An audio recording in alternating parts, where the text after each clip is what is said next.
What is up, everybody? My name is Justin. This is Forever Self-Employed. In today's video, we're going to be doing a can cleaning webinar. I recorded this a few months back, but the information in here is absolute gold, especially if you're looking to start a can cleaning business. I'm going to walk you guys through every single step of the way, everything that you need to know, as well as towards the back half of this. I'm even going to tell you how you can leverage these small services into higher ticket jobs. So before we get into that, though, I do want to mention a couple things. First and foremost, if you guys are interested in starting a pressure washing business or scaling it up to the next level, check out the first link in the comment section and the description. That's going to be to our pressure washing business course. The second link is going to be to my Facebook ad strategy. So if you're curious on how I land jobs using Facebook ads, as well as if you guys want examples and walkthroughs of ads that were successful, that is a great way to go. Check out the links below. But with that out of the way, let's go ahead and jump right into the can cleaning webinar. Hope you guys enjoy it. What's up, you guys? Welcome to the can cleaning webinar. I really kind of called it a webinar just to be fancy. I guess it kind of is, in the sense that I'm going to be teaching you guys everything about the trash can cleaning business, all my procedures, practices, chemicals, pricing, just everything you can think of.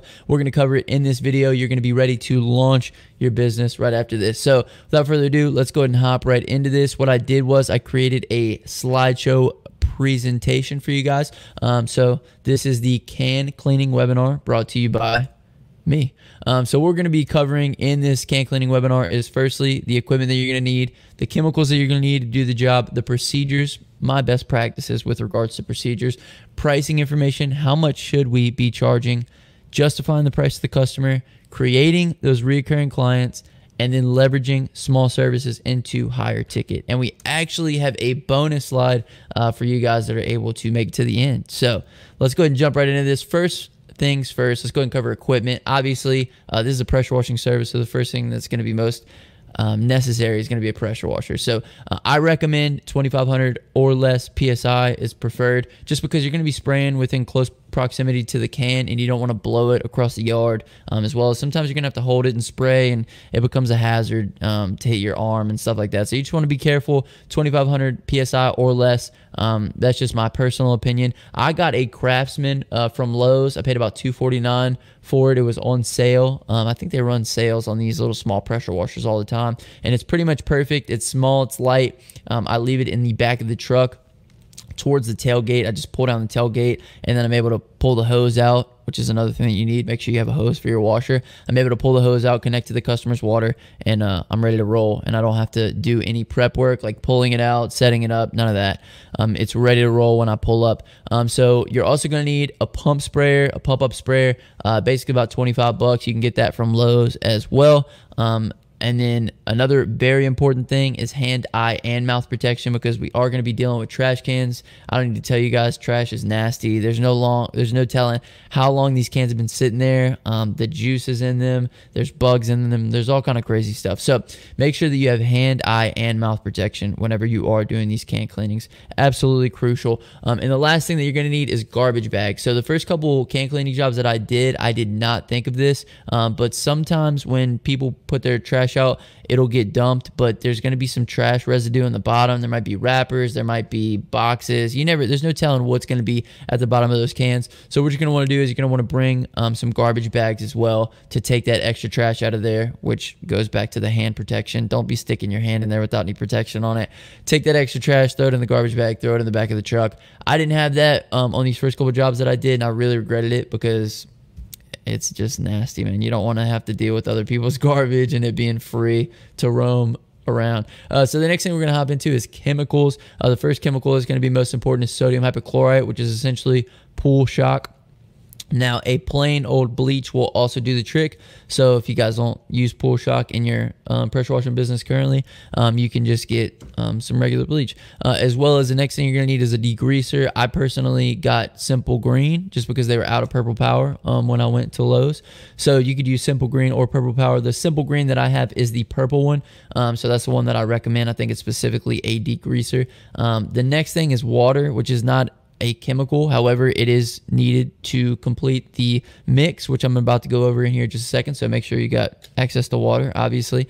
And then the last chemical that you're going to need is Fabuloso. Once we get to the procedures, I'm going to kind of explain how to use the Fabuloso. But basically, the mixture for these chemicals within a 2-gallon sprayer, you can adjust this accordingly, according to whatever size pump-up sprayer you're using, is 0.75 gallons of bleach, 1.25 gallons of water, and then just a few ounces of degreaser. And this should last about 5 to 7 jobs, depending on the severity, depending on how many cans that you're having to clean. It should last you about that long. And if you need to adjust this formula, this ratio, it's not set in stone. Feel free to adjust it. You could probably even dilute the bleach a little bit more. But I just wanted to make sure I had a pretty high bleach content because it's going to be some pretty nasty stuff that you're cleaning. So that is the mix for a 2-gallon sprayer. Take a picture of it if you need, whatever you got to do. Okay, you guys, so with the chemicals out of the way, let's go ahead and hop into the procedures. These are going to be the best practices that I've kind of just learned over the course of all the cans that I've cleaned. Now, this isn't set in stone either. If you got a better way of doing it, obviously adapt that way, but I just kind of wanted to lay out what I would do step by step. So the first things first is going to be the setup. If your washer is in the back of the truck, how I mentioned earlier, all you got to do is take the hose, connect to the customer's water supply, and you're ready to roll with that. The next thing that I would do is any excess trash that's in the bottom of the cans, we're going to take that out and we're going to put that in our garbage bags that we brought. And then after we've taken the trash out, everything is out of there, we're going to treat the cans with the chemical from the pump-up sprayer. As I mentioned, I would treat the outside of the cans, the handles. I treat pretty much every square foot of the can. We want to make sure we get it as clean as possible for the customer. And of course, the inside as well. Treat the can, let it dwell for a few minutes at least. Doesn't have to be crazy long. I would just probably do 2 to 5 minutes just because you really want that bleach to kind of get in there, that degreaser to get in there, start to work on whatever it is that's in that trash can. The next step after we've treated first, we are going to rinse the whole can out as best as we can, get all the gunk out of there. We are going to treat any remaining heavy spots. Sometimes you can just retreat it all again. Just retreat the inside, really. I mean, that outside of the can shouldn't be too dirty, especially if it's a newer can. Retreat all the inside, retreat any heavy spots on it, and then do one final rinse. Obviously, like I said, not set in stone. Treat and rinse as many times as you need to get the can as clean as you want to get it. So after that, once the can has been treated, rinse, we're going to take a few ounces of Fabuloso and splash it in the bottom, leaving some perfume, as Mr. Billy likes to call it.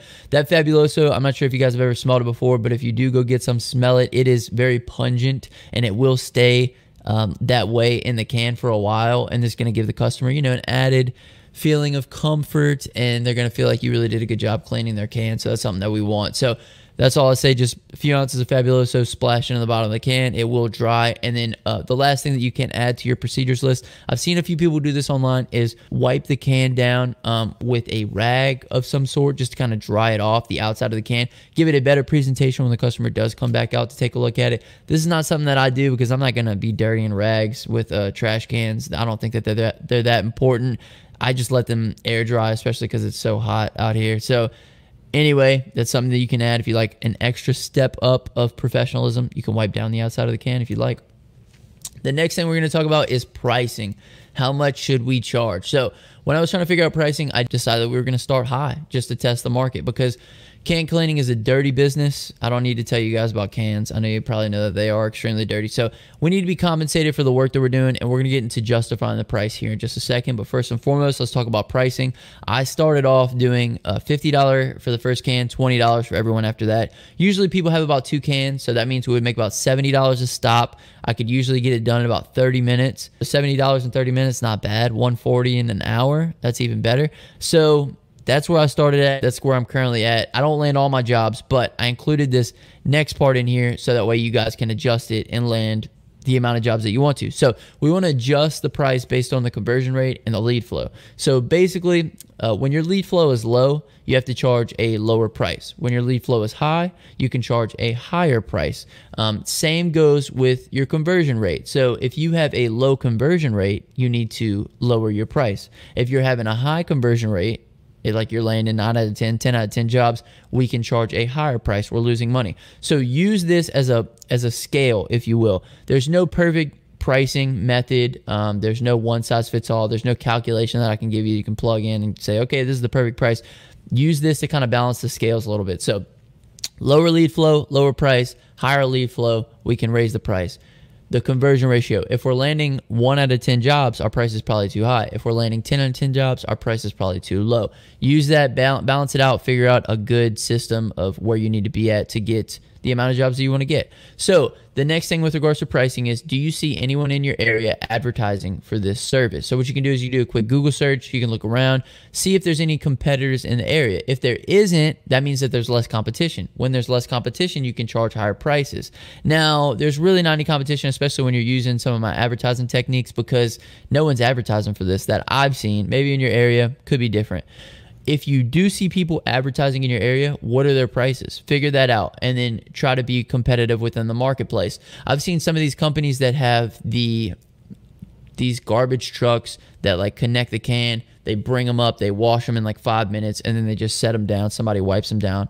If somebody's doing that, they can probably knock out a lot more cans. However, I don't know how their marketing strategies are. Maybe you can put a spin on it, an advertising spin that makes it seem like it's more of a personal touch for you to come out there and take care of their cans yourself. I'm not sure. Figure out what your competition is charging and try to be competitive within the market that way. Now let's go ahead and get into justifying your price. Obviously, somebody's going to think, you're coming out washing my cans. All he's doing is spraying water, maybe a little chemical on the cans. It's not going to be that expensive. Well, this is what we need to do. This is what I do whenever I message my customers that inquire about can cleaning. I'll say, hey, Miss Christie, insert name here. Could be Mr., Mrs., whatever. Hey, Miss Christie, the price for can cleaning factors in travel, chemicals, hand, eye, and mouth protection, as well as labor costs. Price on the first can is $50 and then $20 for every can after that. Basically, what I'm doing here is I'm letting them know the cost associated with this type of service, and it kind of justifies the price a little bit because they realize that there's a lot more going into it than me just showing up to their house and spraying a little water on their can. Feel free to copy this verbatim if you want to. This is exactly what I use. Feel free to change it up. Whatever you guys want to do, this is just how I justify the price to the customer. I just like to let them know up front that there is travel, chemical, hand, eye, and mouth protection, as well as labor costs. That's a lot of costs to go into that. And for $70, they might feel like they're getting a bargain. I just like to list it out like that, so that way I'm hitting them. It's like boom, boom, boom, boom, boom. Okay, this is the price. Okay, that's not that bad for all those costs that you're providing me. So that is how we justify the price. Let's get into creating reoccurring clients. So this business is great for building reoccurring clientele, specifically because people can get their cans clean on a reoccurring basis. So how do we create recurring clients? One of the things that we can do is we can offer a discounted rate to service their cans on a recurring basis. This is something that you can bring up. I'd probably bring it up after the fact.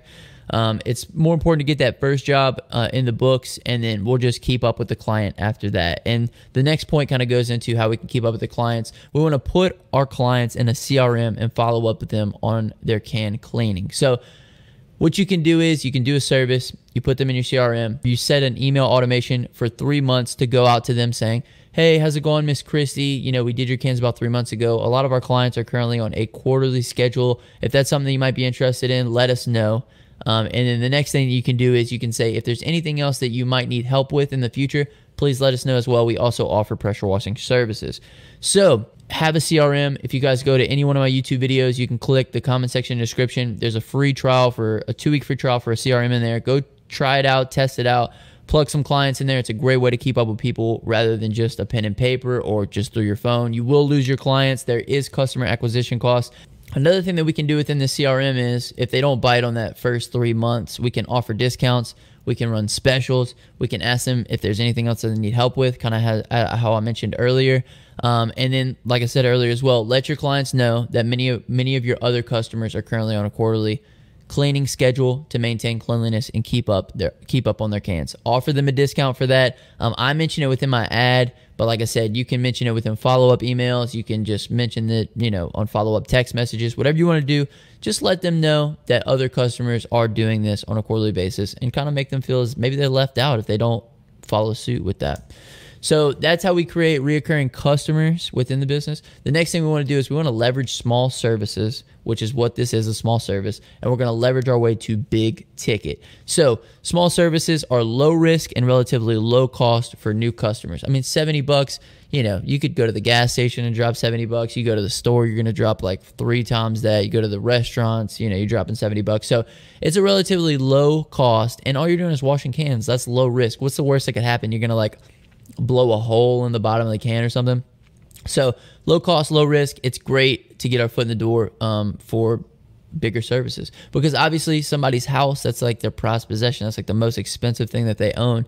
So they're going to be a little less likely to let you clean the house than they would a trash can. So anyway, small services is a great way to get your foot in the door and build rapport.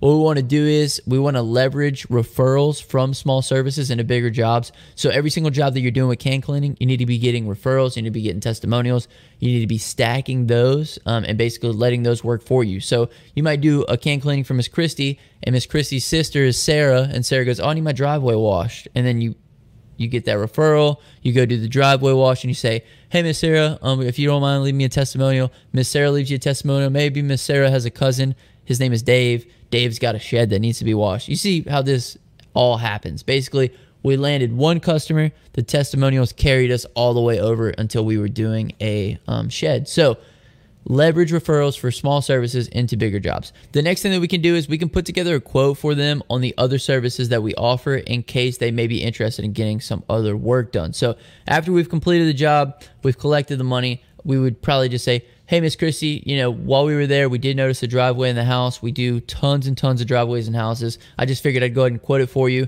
If it's something you're interested in doing, let me know. We can put you on the schedule. But if not, keep us in mind for in the future." And then just send her over a price. Whatever she says, she might take you up on the offer. You might be able to bundle price it, whatever. You're going to be checking up with her in 3 months anyway. She'll still have the quote.